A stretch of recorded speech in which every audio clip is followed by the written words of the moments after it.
Gaurav railway സ്റ്റേഷനടുത്ത് Gopi aloo paratha തയ്യാറാക്കിക്കൊണ്ട് വിറ്റുകൊണ്ടിരുന്നു. വരൂ വരൂ, ചൂടുള്ള ഗോപി ആലു പൊറോട്ട കഴിക്കൂ.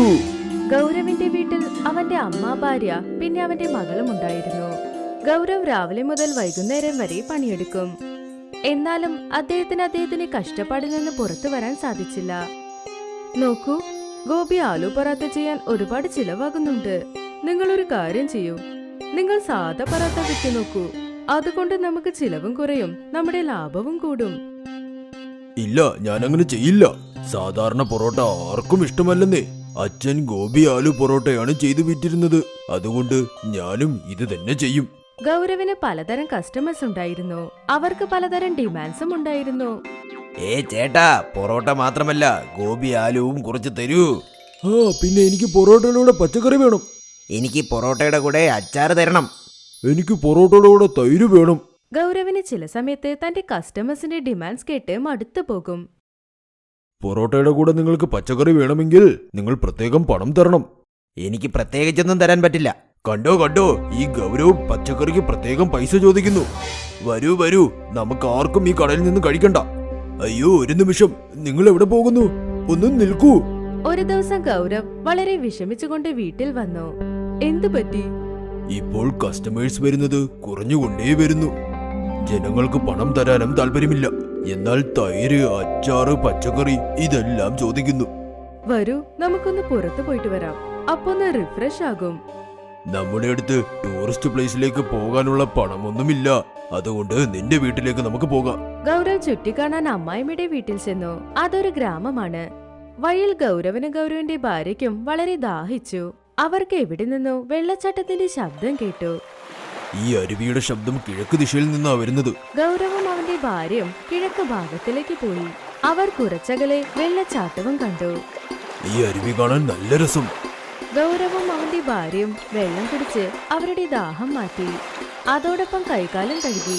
അവരവിടെ നിന്ന് പുറപ്പെടുമ്പോൾ ആരോ വേദനയിൽ പിടയുന്ന പോലെ ശബ്ദം കേട്ടു.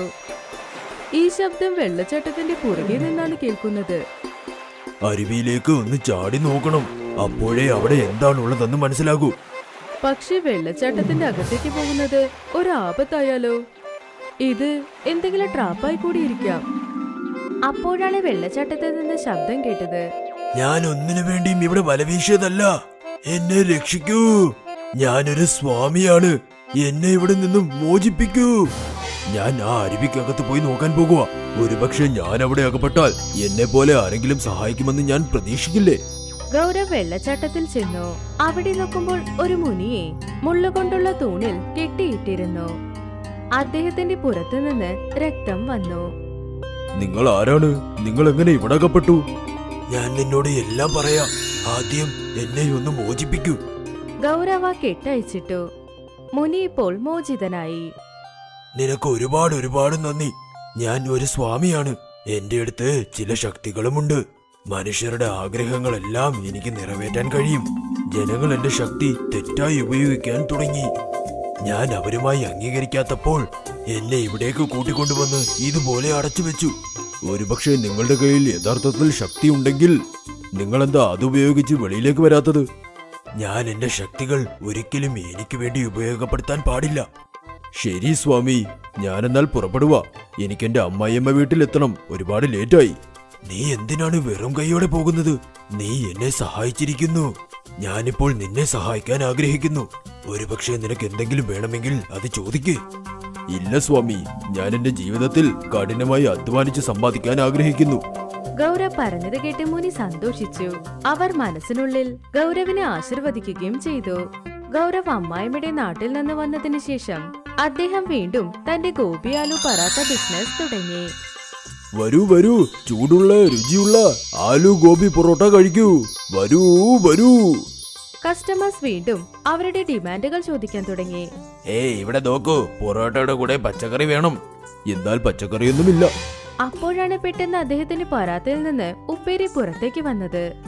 എനിക്ക് പൊറോട്ടയോടൊപ്പം തൈര് വേണം. എന്റെ അടുത്ത് തൈരുമില്ലല്ലോ. പക്ഷെ പെട്ടെന്ന് ആ കസ്റ്റമറിന്റെ പറാത്തയ്ക്ക് പുറത്ത് തൈരും പുറത്തു വന്നു. എനിക്ക് പൊറോട്ടയുടെ കൂടെ അച്ചാറ് വേണം. എന്നാൽ എന്റെ അടുത്ത് അച്ചാറുമില്ല. അപ്പോഴാണ് മൂന്നാമത്തെ കസ്റ്റമറിന്റെ പ്ലേറ്റിൽ നിന്ന് അച്ചാറും വന്നത്. അവിടെയുള്ളവർ ആശ്ചര്യപ്പെട്ടു നോക്കി. ഇതെന്താണിത്? ഞാൻ 3 പേർക്കും പച്ചക്കറിയും തൈരും അച്ചാറും കൊടുത്തില്ലല്ലോ. എന്നാൽ ഇതെല്ലാം ഇവരുടെ പ്ലേറ്റിൽ എങ്ങനെ വന്നു? അപ്പോഴാണ് ഗൗരവ് ഇതിനു മുന്നേ വെള്ളച്ചാട്ടത്തിനുള്ളിൽ രക്ഷിച്ച് മുനി അവിടേക്ക് വന്നത്.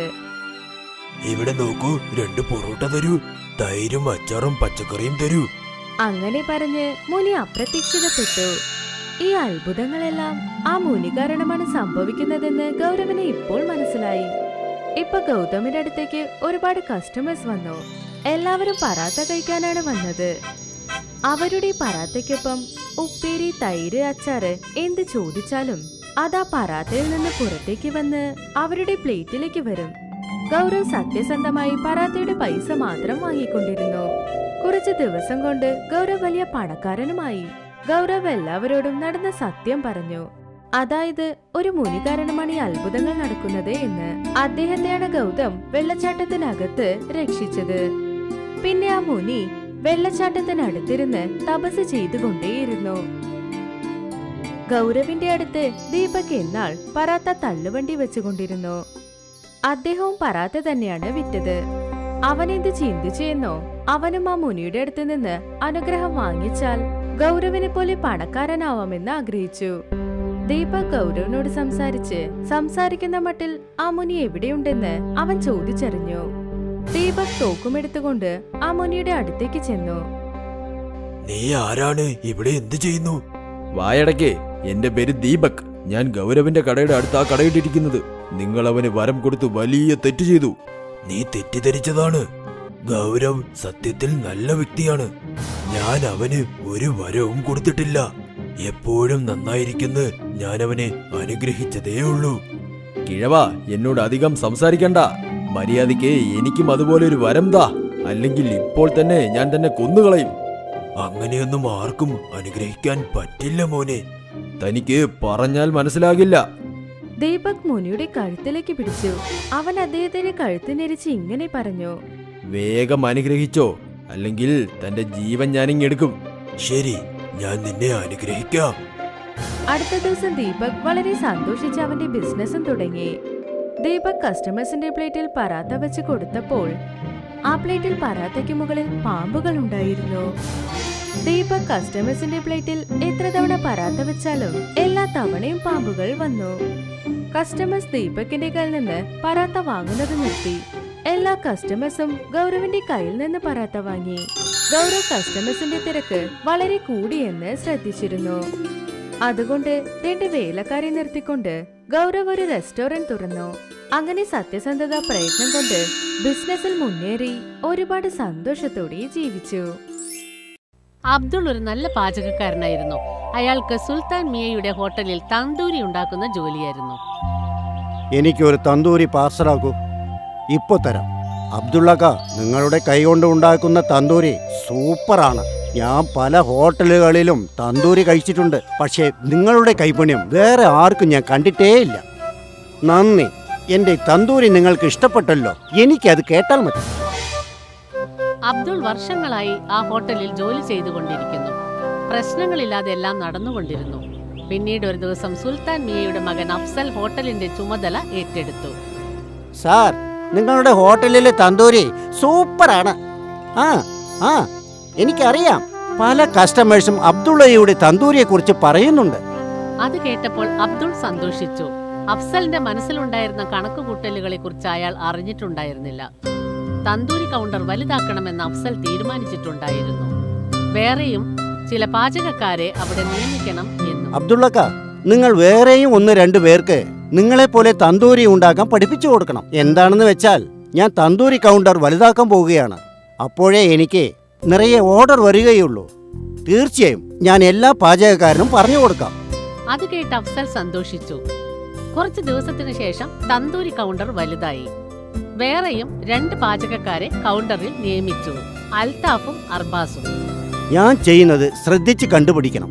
എന്നെപ്പോലെ നന്നായി തന്തൂരി ഉണ്ടാക്കിയാൽ കസ്റ്റമേഴ്സ് നിങ്ങളെയും അഭിനന്ദിക്കും. അബ്ദുൾ 2 പേർക്കും തന്തൂരി രുചിയായിട്ടുണ്ടാക്കാൻ പഠിപ്പിച്ചു കൊടുത്തു. ചില ദിവസങ്ങൾക്കകം അവർ 2 പേരും തന്തൂരി നന്നായിട്ടുണ്ടാക്കാൻ പഠിച്ചു. എനിക്ക് വിശ്വാസമുണ്ട്. പകലിൽ ഈ ഹോട്ടലിൽ 2 മടങ്ങും രാത്രിയിൽ 4 മടങ്ങും ബിസിനസ് നടക്കും. നിങ്ങളുടെ വാക്ക് ബലിക്കട്ടെ അബ്ദുള്ളക്ക. അബ്ദുൾ നല്ല മനസ്സോടെ പുതിയ 2 പേർക്കും തന്തൂരി ഉണ്ടാക്കുന്നത് പഠിപ്പിച്ചു കൊടുത്തു. പക്ഷെ അഫ്സൽ വളരെ തന്ത്രശാലിയായിരുന്നു. അവന്റെ മനസ്സിൽ പണം ഉണ്ടാക്കണമെന്ന വിചാരമേ ഉണ്ടായിരുന്നുള്ളൂ. അതുകൊണ്ട് അവൻ ഒരു പുതിയ പോൾട്രിക്കാരനുമായി കച്ചവടം സംസാരിച്ചു. ആ പോൾട്രിക്കാരൻ ചത്തുപോയ കോഴികളെ കുറഞ്ഞ വിലയ്ക്ക് അഫ്സലിന് വിറ്റുകൊണ്ടിരുന്നു. അങ്ങനെ അഫ്സലിന്റെ വ്യാപാരം വർദ്ധിച്ചു. തന്തൂരി കൗണ്ടർ വലുതായതുകൊണ്ട് കസ്റ്റമേഴ്സും കൂടുതൽ വരാൻ തുടങ്ങി. എല്ലാം നന്നായി നടന്നുകൊണ്ടിരുന്നു. എന്നാൽ ഒരു ദിവസം അബ്ദുൾ പകലും രാത്രിയും ജോലി ചെയ്തുകൊണ്ടിരുന്നപ്പോൾ ഹോട്ടലിന്റെ ഉടമ സുൽത്താൻ അവിടേക്ക് വന്നു. മോനെ അഫ്സലെ, ഹോട്ടൽ എങ്ങനെ നടക്കുന്നു? നന്നായി നടക്കുന്നുണ്ട്. അതുപോട്ടെ, നീ കോഴി വാങ്ങുന്ന സ്ഥലം മാറ്റി എന്നാണല്ലോ കേട്ടത്. അതെ വാപ്പ, ഈ പുതിയ കോഴിക്കടക്കാരൻ കുറഞ്ഞ വിലയിൽ കോഴി സപ്ലൈ ചെയ്യുന്നുണ്ട്. അതെയോ? അതെങ്ങനെ? കാരണം അതെല്ലാം ചത്തുപോയ കോഴികളാണ് വാപ്പ. എന്റെ അള്ളാ, നീ എന്തിനാ ഈ അന്യായം ചെയ്യുന്നത്? ഇത് പാവമാണ്. അങ്ങനെയൊന്നും ചെയ്യരുത്. നമ്മൾ കൊടുക്കുന്ന തന്തൂരി കഴിച്ചിട്ട് ആർക്കെങ്കിലും സുഖമില്ലാതെ ആയാൽ അള്ളാവും നമുക്ക് ഒരിക്കലും മാപ്പ് തരില്ല മോനെ. അങ്ങനെയൊന്നും നടക്കില്ല വാപ്പ. എല്ലാ ഹോട്ടലുകാരും അങ്ങനെയാണ് ചെയ്യുന്നത്. എന്റെ ഫ്രണ്ട്സിന്റെ ഹോട്ടലിലൊക്കെ ഇതാണ് ചെയ്യുന്നത്. ഇതുവരെ ആർക്കും അസുഖം വന്നിട്ടില്ല, ഇനി വരാനും പോകുന്നില്ല. നിന്നെ ഉപദേശിക്കേണ്ടത് എന്റെ കടമയാണ്. അതിനുശേഷം നിന്റെ ഇഷ്ടം. ഇന്നു മുതൽ ഈ ഹോട്ടൽ നിന്റേതാണ്. ഇനി നീയാണ് മുതലാളി. നല്ലതോ ചീത്തയോ അതെല്ലാം നിന്റെ കയ്യിലാണ് ഉള്ളത്. എന്നാൽ ഞാൻ പോവാ. സുൽത്താൻ മിയ അവിടെ നിന്ന് പോയി. അവരുടെ സംഭാഷണം മുഴുവനും അബ്ദുൾ കേട്ടുകൊണ്ടിരിക്കുന്നുണ്ടായിരുന്നു. കുറച്ചു കഴിഞ്ഞപ്പോൾ അയാളും വീട്ടിലേക്ക് പുറപ്പെട്ടു പോയി. രാത്രി അബ്ദുൾ ആ കാര്യത്തെക്കുറിച്ച് ആലോചിച്ചു കൊണ്ടിരുന്നു. ജനങ്ങളുടെ ജീവൻ വെച്ച് കളിക്കുന്ന ഹോട്ടലിൽ ഇനി ഞാൻ ജോലി ചെയ്യാൻ പോകുന്നില്ല. ഇത് പാപമാണ്. പക്ഷെ ആ അഫ്സൽ ഞാൻ പറയുന്നത് കേൾക്കുന്നില്ല. അതുകൊണ്ട് ഞാൻ ആ ജോലി ഉപേക്ഷിക്കാൻ പോവുകയാണ്. സുൽത്താൻ ഹോട്ടലിലെ പാചകക്കാരന്റെ ജോലി ഉപേക്ഷിക്കണമെന്ന് അബ്ദുൾ തീരുമാനിച്ചു. അടുത്ത ദിവസം അയാൾ ഹോട്ടലിലേക്ക് ചെന്നു. നിങ്ങൾ സംസാരിച്ചതൊക്കെ ഞാൻ കേട്ടു. ഇനി ഇവിടെ ജോലി ചെയ്യാൻ എന്റെ മനസ്സ് അനുവദിക്കുന്നില്ല. ഞാൻ ഇവിടുത്തെ ജോലി വിടാൻ തീരുമാനിച്ചിരിക്കുന്നു. ആയിക്കോട്ടെ, നിങ്ങൾ എന്ത് വിചാരിച്ചു? നിങ്ങൾ പോയാൽ ഈ ഹോട്ടൽ അടച്ചിടുമെന്നോ? അത് നടക്കില്ല. പക്ഷെ നിങ്ങൾക്ക് വേറെ ഒരു ഹോട്ടലിലും ജോലി കിട്ടില്ല. അത് ഉറപ്പാ അബ്ദുള്ളക്ക. അങ്ങനെ ആയിക്കോട്ടെ, ജോലി ഇല്ലെങ്കിലും സാരമില്ല. ഇങ്ങനെ ആൾക്കാരെ പറ്റിച്ച് സമ്പാദിക്കാൻ ഇഷ്ടമല്ല. ഇങ്ങനെ പറഞ്ഞ് അബ്ദുൾ അവിടെ നിന്ന് പോയി. അയാൾ പല ഹോട്ടലുകളിലും ജോലി അന്വേഷിച്ചു കൊണ്ടിരുന്നു. പക്ഷെ അയാൾക്ക് എവിടെയും ജോലി കിട്ടിയില്ല. ഒരു ദിവസം മനസ്സ് തകർന്ന് അയാൾ സുഹൃത്തായ മുസ്തഫയുടെ സൈക്കിൾ ഷോപ്പിൽ ചെന്നിരുന്നു. എന്തു പറ്റി നിനക്ക്? ഇന്നും നിനക്ക് ജോലി കിട്ടിയില്ലേ? ഇല്ല സുഹൃത്തെ, എനിക്ക് എന്ത് ചെയ്യണമെന്ന് അറിയുന്നില്ല. തന്തൂരി ഉണ്ടാക്കുന്ന ജോലി അല്ലാതെ വേറെ ഒരു ജോലി അറിയില്ല. വേറെ ജോലി ചെയ്യാൻ നിന്നോട് ആരാ പറഞ്ഞേ? ഞാനൊരു കാര്യം പറയാം. നിനക്ക് സ്വന്തമായിട്ട് ഒരു തന്തൂരി കൗണ്ടർ ഓപ്പൺ ചെയ്താൽ എന്താ? എന്റെ അടുത്ത് അത്രയ്ക്കൊന്നും പണമില്ല. തന്തൂരിക്ക് വില അധികമാ. അത് മാത്രമല്ല, ഹോട്ടലും വേണ്ടേ? പിന്നെ അതിന് വാടക. അതിനെല്ലാം ഞാൻ എവിടെ പോകും? നിന്റെ എല്ലാ ചോദ്യങ്ങൾക്കും ഒരു മറുപടിയേ ഉള്ളൂ. നീ കുറച്ച് വെയിറ്റ് ചെയ്യ്. മുസ്തഫ 2 പഴയ ചക്രങ്ങൾ കൊണ്ടുവന്നു. അവയെ ഒരു കമ്പി കൊണ്ട് കൂട്ടിയിണക്കി. ഇതാ റെഡി ആയിട്ടുണ്ട്. എന്താ അത്? പറഞ്ഞു തരാം. മുസ്തഫയുടെ പക്കൽ ഒരു നല്ല വണ്ടി റെഡിയായി.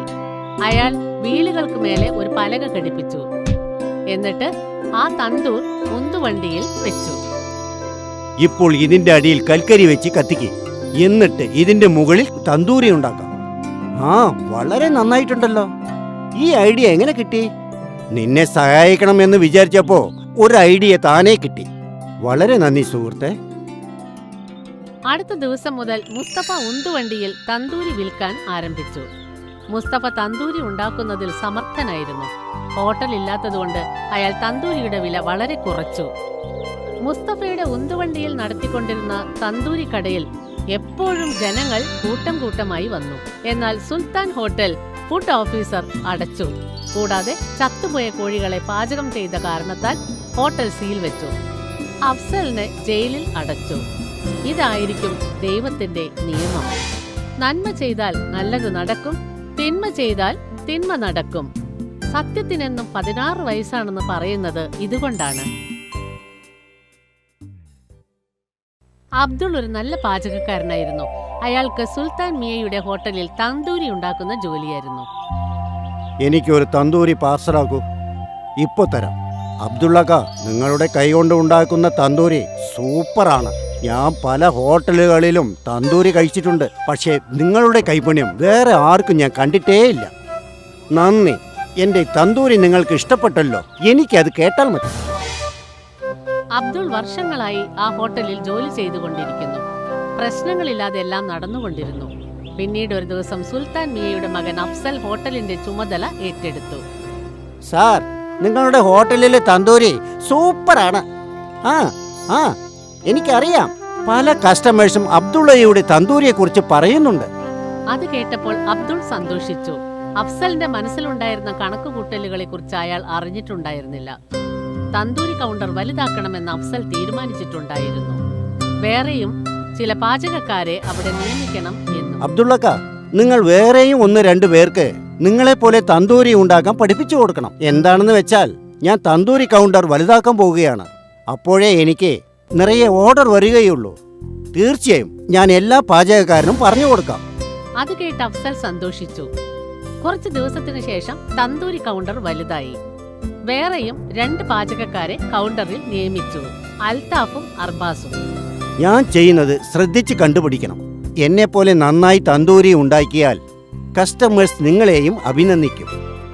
അബ്ദുൾ 2 പേർക്കും തന്തൂരി രുചിയായിട്ടുണ്ടാക്കാൻ പഠിപ്പിച്ചു കൊടുത്തു.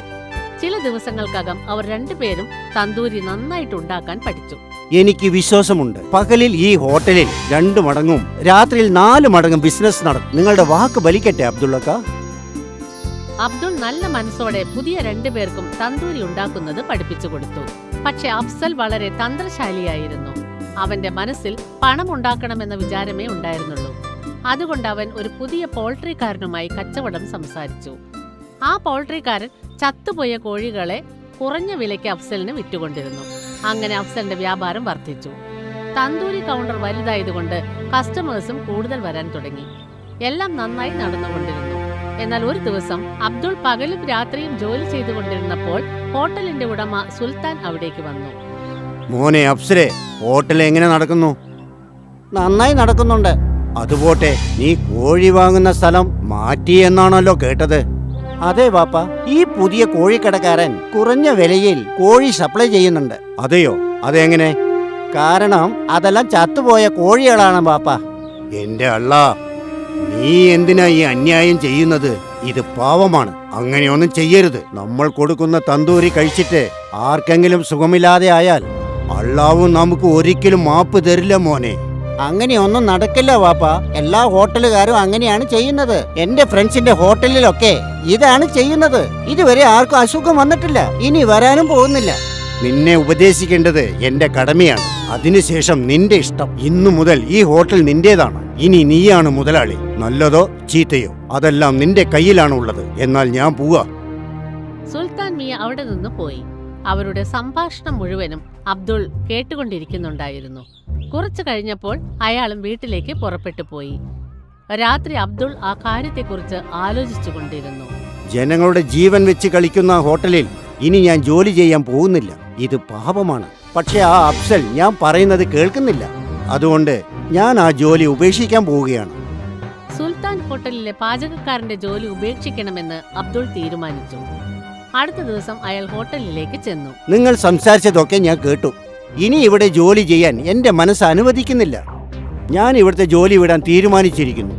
ആയിക്കോട്ടെ, നിങ്ങൾ എന്ത് വിചാരിച്ചു? നിങ്ങൾ പോയാൽ ഈ ഹോട്ടൽ അടച്ചിടുമെന്നോ? അത് നടക്കില്ല. പക്ഷെ നിങ്ങൾക്ക് വേറെ ഒരു ഹോട്ടലിലും ജോലി കിട്ടില്ല. അത് ഉറപ്പാ അബ്ദുള്ളക്ക. അങ്ങനെ ആയിക്കോട്ടെ, ജോലി ഇല്ലെങ്കിലും സാരമില്ല. ഇങ്ങനെ ആൾക്കാരെ പറ്റിച്ച് സമ്പാദിക്കാൻ ഇഷ്ടമല്ല. ഇങ്ങനെ പറഞ്ഞ് അബ്ദുൾ അവിടെ നിന്ന് പോയി. അയാൾ പല ഹോട്ടലുകളിലും ജോലി അന്വേഷിച്ചു കൊണ്ടിരുന്നു. പക്ഷെ അയാൾക്ക് എവിടെയും ജോലി കിട്ടിയില്ല. ഒരു ദിവസം മനസ്സ് തകർന്ന് അയാൾ സുഹൃത്തായ മുസ്തഫയുടെ സൈക്കിൾ ഷോപ്പിൽ ചെന്നിരുന്നു. എന്തു പറ്റി നിനക്ക്? ഇന്നും നിനക്ക് ജോലി കിട്ടിയില്ലേ? ഇല്ല സുഹൃത്തെ, എനിക്ക് എന്ത് ചെയ്യണമെന്ന് അറിയുന്നില്ല. തന്തൂരി ഉണ്ടാക്കുന്ന ജോലി അല്ലാതെ വേറെ ഒരു ജോലി അറിയില്ല. വേറെ ജോലി ചെയ്യാൻ നിന്നോട് ആരാ പറഞ്ഞേ? ഞാനൊരു കാര്യം പറയാം. നിനക്ക് സ്വന്തമായിട്ട് ഒരു തന്തൂരി കൗണ്ടർ ഓപ്പൺ ചെയ്താൽ എന്താ? എന്റെ അടുത്ത് അത്രയ്ക്കൊന്നും പണമില്ല. തന്തൂരിക്ക് വില അധികമാ. അത് മാത്രമല്ല, ഹോട്ടലും വേണ്ടേ? പിന്നെ അതിന് വാടക. അതിനെല്ലാം ഞാൻ എവിടെ പോകും? നിന്റെ എല്ലാ ചോദ്യങ്ങൾക്കും ഒരു മറുപടിയേ ഉള്ളൂ. നീ കുറച്ച് വെയിറ്റ് ചെയ്യ്. മുസ്തഫ 2 പഴയ ചക്രങ്ങൾ കൊണ്ടുവന്നു. അവയെ ഒരു കമ്പി കൊണ്ട് കൂട്ടിയിണക്കി. ഇതാ റെഡി ആയിട്ടുണ്ട്. എന്താ അത്? പറഞ്ഞു തരാം. മുസ്തഫയുടെ പക്കൽ ഒരു നല്ല വണ്ടി റെഡിയായി. അയാൾ വീലുകൾക്ക് മേലെ ഒരു പലക ഘടിപ്പിച്ചു. എന്നിട്ട് ആ തന്തൂർ ഉന്തുവണ്ടിയിൽ വെച്ചു. ഇപ്പോൾ ഇതിന്റെ അടിയിൽ കൽക്കരി വെച്ച് കത്തിക്ക്. എന്നിട്ട് ഇതിന്റെ മുകളിൽ തന്തൂരി ഉണ്ടാക്കാം. ആ, വളരെ നന്നായിട്ടുണ്ടല്ലോ. ഈ ഐഡിയ എങ്ങനെ കിട്ടി? നിന്നെ സഹായിക്കണമെന്ന് വിചാരിച്ചപ്പോ ഒരു ഐഡിയ താനേ കിട്ടി. വളരെ നന്ദി സുഹൃത്തെ.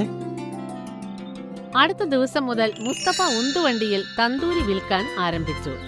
മുസ്തഫ തന്തൂരി ഉണ്ടാക്കുന്നതിൽ സമർത്ഥനായിരുന്നു.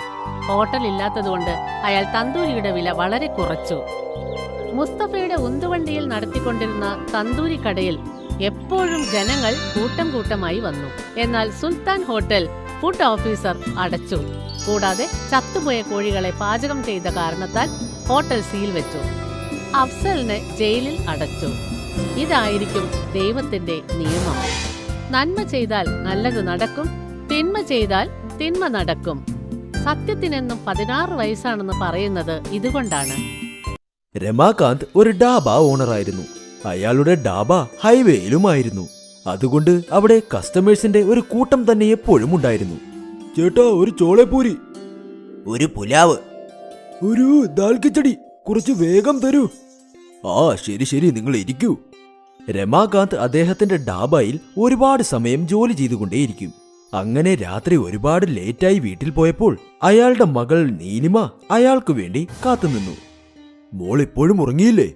അച്ഛാ, അച്ഛൻ കഴിക്കുന്നതിന് മുൻപ് ഞാൻ എന്നെങ്കിലും ഉറങ്ങിയിട്ടുണ്ടോ? പറയേ. ഇതുവരെ അങ്ങനെയല്ല, ഇനി സംഭവിക്കാമല്ലോ. അതെന്താ അച്ഛാ? എന്തുകൊണ്ടെന്നാൽ ഞാൻ നിന്റെ വിവാഹത്തിനു വേണ്ടി ചെക്കനെ ആലോചിച്ചു. എന്താ അച്ഛാ? എനിക്ക് കല്യാണം ഒന്നും കഴിക്കണ്ട. എല്ലാ പെൺകുട്ടികളും ഇങ്ങനെ തന്നെയാ പറയുന്നത്. എന്നാൽ അമ്മായി അമ്മയുടെ വീട്ടിൽ പോയതും അവരുടെ അമ്മയും അച്ഛനെയും അങ്ങ് മറന്നു കളയും. അവരങ്ങനെ ചെയ്യുമായിരിക്കും, പക്ഷേ ഞാൻ അങ്ങനെയല്ല. അച്ഛാ, നമ്മളുടെ കൂടെ നിൽക്കുന്നത് പോലെ ഒരു പയ്യനെ അച്ഛൻ എനിക്ക് വേണ്ടി നോക്കിക്കൂടെ? നിങ്ങളുടെ മകളുടെ ആഗ്രഹം കണ്ടോ? ഇവിടെ നോക്കുമോളെ, നീ ഏതെങ്കിലും ഒരു വീട്ടിൽ പോയേ പറ്റൂ. അതല്ലേ നാട്ടുനടപ്പ്. അപ്പോൾ അച്ഛൻ എന്നെ അച്ഛനിൽ നിന്ന് അകറ്റാൻ പോവുകയാണോ? അങ്ങനെയൊന്നുമില്ല. എന്നാൽ നിന്നെ വിവാഹം കഴിച്ച് അയച്ചല്ലേ പറ്റൂ. ഞാൻ നിനക്ക് എങ്ങനെയുള്ള ചെക്കനെയാണ് അന്വേഷിക്കുന്നതെന്ന് അറിയാമോ? അവൻ നിന്നെ നോക്കുമ്പോൾ ഞങ്ങളുടെ രണ്ടുപേരുടെയും ഓർമ്മകൾ നിനക്ക് വരാൻ പാടില്ല. അച്ഛനും തുടങ്ങിയോ? അയ്യോ, രണ്ടുപേരും സംസാരിച്ചു കഴിഞ്ഞെങ്കിൽ കഴിക്കാൻ വരൂ. നേരം രാത്രിയായി. ശരി. രമാകാന്ത് അദ്ദേഹത്തിന്റെ മകളെ ഒരുപാട് സ്നേഹിച്ചിരുന്നു. എന്നാൽ വളരെ പെട്ടെന്ന് തന്നെ അയാളുടെ മകൾ മറ്റൊരു വീട്ടിലേക്ക് വിവാഹം കഴിഞ്ഞു പോകും. അതുകൊണ്ട് ഇപ്പോൾ രമാകാന്ത് വീണ്ടും ഒരുപാട് സമയം ഡാബയിൽ ജോലി ചെയ്തുകൊണ്ട് നിന്നു. എന്തു പറ്റി മുതലാളി? ഇന്ന് ഇത്ര സമയമായല്ലോ, എന്നാൽ ഡാബ അടയ്ക്കുന്നതേയില്ല. സമയമൊക്കെ ആയി, എന്നാൽ ഇനിയും കസ്റ്റമേഴ്സ് വരുമോ എന്ന് ഞാൻ നോക്കുക. എന്റെ മകളുടെ കല്യാണത്തിനു വേണ്ടി പണമുണ്ടാക്കണ്ടേ? ശരി മുതലാളി, മുതലാളിയുടെ മകളുടെ കല്യാണം നമുക്ക് ഗ്രാൻഡായി നടത്താം. ഉറപ്പായും. രമാകാന്തിന്റെ ജോലിക്കാരും അയാളെ ഒരുപാട് സപ്പോർട്ട് ചെയ്തു. അവരും അവിടെ ഓവർ ടൈം ജോലി ചെയ്തു. ഒരു മാസത്തിന് ശേഷം നീലിമയെ കാണാൻ പയ്യന്റെ വീട്ടിൽ നിന്നും ആൾക്കാർ വന്നു. അവർക്ക് നീലിമയെ ഒരുപാട് ഇഷ്ടമാവുകയും ചെയ്തു. 2 മാസങ്ങൾക്ക് ശേഷം ഒരു നല്ല മുഹൂർത്തമുണ്ട്. ഇവരുടെ വിവാഹം നമുക്ക് അന്ന് വെച്ചാലോ? ശരി സ്വാമിജി. നീലിമയുടെ കല്യാണം ഉറപ്പിച്ചതിൽ എല്ലാവരും ഒരുപാട് സന്തോഷിച്ചു. രമാകാന്ത് എല്ലാ വശങ്ങളിൽ നിന്നും പണം സംഭരിച്ചുകൊണ്ടേയിരുന്നു. തന്റെ മകളുടെ കല്യാണത്തിന് ഒരു കുറവും വരുത്തരുതെന്ന് അദ്ദേഹം ഉറപ്പിച്ചു. എന്നാൽ ഒരു ദിവസം അദ്ദേഹം ഒരുപാട് ധൃതിയിൽ ഹൈവേ ക്രോസ് ചെയ്തുകൊണ്ടിരിക്കുമ്പോൾ അപ്പോൾ പെട്ടെന്ന് അദ്ദേഹത്തിന് ഒരു ട്രക്ക് വന്നിടിച്ചു. അദ്ദേഹം അവിടെ തന്നെ മരിക്കുകയും ചെയ്തു.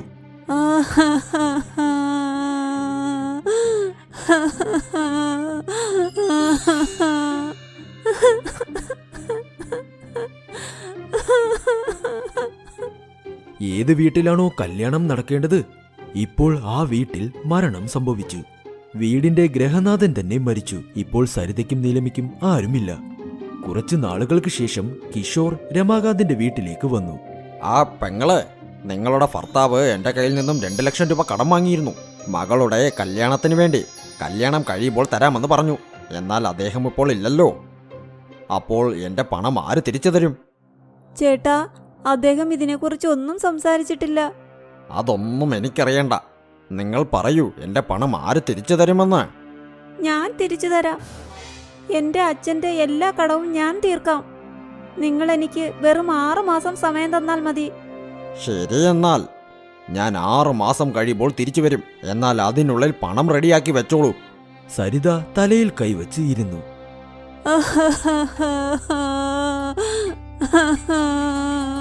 അമ്മേ, അമ്മ വിഷമിക്കണ്ട. എല്ലാം ശരിയാകും. എന്നാൽ ഈ കടമെല്ലാം നമ്മൾ എങ്ങനെ തീർക്കും? ജോലി ചെയ്യും. ഞാൻ അച്ഛന്റെ ഡാബ നടത്താം. എന്നാൽ മോളെ, നീ എങ്ങനെ ഇതൊക്കെ ചെയ്യാനാ? ചെയ്യും അമ്മേ. അച്ഛൻ എന്റെ ഒപ്പം തന്നെയുണ്ട്. അങ്ങനെ നീലിമ അടുത്ത ദിവസം തന്നെ ഡാബയിലേക്ക് പോയി. മുത്തശ്ശ, ഇനി മുതൽ ഞാൻ ഡാബ നടത്താം. ശരി മോളെ, മോളുടെ അച്ഛൻ ഞങ്ങളെ ഒരുപാട് സഹായിച്ചിട്ടുണ്ട്. ഞങ്ങൾ എല്ലാവരും മോളുടെ കൂടെ ഉണ്ട്. നിങ്ങളിൽ നിന്ന് ഇതാണ് പ്രതീക്ഷിക്കുന്നത്. ഡാബയിൽ വണ്ടികൾ നിൽക്കാൻ തുടങ്ങി. ജനങ്ങൾ കഴിക്കാനും വന്നുകൊണ്ടിരുന്നു. നീലിമ എല്ലാവരുടെയും ഓർഡറും പിന്നെ പണവും വാങ്ങിയിരുന്നു. അവൾ പകൽ മുതൽ രാത്രി വരെ ഡാബ നോക്കി നടത്തി. ഡാബ അടയ്ക്കുന്ന സമയം നീലിമ പണം എത്ര കിട്ടിയെന്ന് നോക്കി. ഇന്ന് വെറും 3000 രൂപയേ കിട്ടിയുള്ളൂ. 1500 രൂപയേ ഉള്ളൂ ലാഭം. ഇങ്ങനെ തന്നെ പോയാൽ ഞാൻ കിഷോർ അമ്മാവന്റെ കടം എങ്ങനെ തീർക്കും? ദൈവമേ, എന്നെ സഹായിക്കൂ. ഇങ്ങനെ കുറെ നാളുകളായി നീലിമ കഷ്ടപ്പെട്ട് ജോലി നോക്കിക്കൊണ്ടേ നിന്നു. എന്നാൽ അവൾ സമ്പാദിക്കുന്ന ലാഭം വളരെ കുറവായിരുന്നു. അവളിപ്പോൾ ഒട്ടും സന്തോഷത്തിലേയല്ല. ഒരുപാട് ദിവസങ്ങൾ കടന്നുപോയി. ഒരു ദിവസം എല്ലാ ജോലിക്കാരും പുറപ്പെട്ടുപോയി. അപ്പോൾ നീലിമ ഡാബ ക്ലോസ് ചെയ്യാനും തുടങ്ങി. അപ്പോഴാണ് ഒരു വൃദ്ധനായ ഗുരു നീലിമയുടെ അടുത്തേക്ക് വന്നത്. നോക്കൂ മോളെ, ഞാൻ 2 ദിവസമായി പട്ടിണിയാണ്. കഴിക്കാൻ എന്തെങ്കിലും ഉണ്ടെങ്കിൽ തരാമോ? വരൂ, ഇരിക്കൂ. എന്നാൽ മോളെ, നിനക്ക് തരാനായി എന്റെ കയ്യിൽ പണമൊന്നുമില്ല. കുഴപ്പമില്ല. നീലിമ കിച്ചണിലേക്ക് പോയി. അവിടെ മെഴുക്കുവരട്ടിയുണ്ടായിരുന്നു, എന്നാൽ റൊട്ടിയില്ല. അവിടെ റൊട്ടിയുണ്ടാക്കാനുള്ള മാവുള്ളത് നീലിമ കണ്ടു.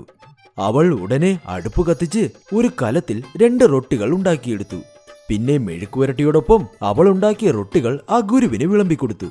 ഗുരു ഒരുപാട് വിശപ്പിലായിരുന്നു. ഭക്ഷണം കണ്ടതും അദ്ദേഹം കഴിക്കാൻ തുടങ്ങി. കഴിച്ചു കഴിഞ്ഞതിന് ശേഷം അദ്ദേഹം തന്റെ കൈകളും കഴുകി. ഒരുപാട് നന്ദി മോളെ. നീ ഇന്ന് ഒരു ദരിദ്രന്റെ വയറ് നിറച്ചു. ദൈവം എപ്പോഴും നിന്നെ നന്നായി നോക്കും. ദൈവത്തിനോട് ഞാൻ ഉറപ്പായും നിനക്ക് വേണ്ടി പ്രാർത്ഥിക്കാം. എനിക്ക് വേണ്ടി വേണ്ട, എന്റെ അച്ഛന് വേണ്ടി പ്രാർത്ഥിക്കാമോ? അദ്ദേഹം ഈ ലോകത്തിലില്ല. കുറച്ചു നേരത്തിനുള്ളിൽ ആ ഗുരു നീലിമയുടെ ഭൂതകാലത്തെക്കുറിച്ച് മനസ്സിലാക്കിയെടുത്തു. നീ യഥാർത്ഥത്തിൽ വളരെ നല്ലൊരു കുട്ടിയാണ്.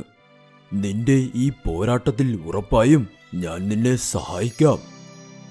ഏത് പാത്രത്തിൽ നീ ഈ റൊട്ടി ഉണ്ടാക്കിയോ, ആ പാത്രം ഇന്നു മുതൽ ഒരു മാന്ത്രിക പാത്രമായി മാറും.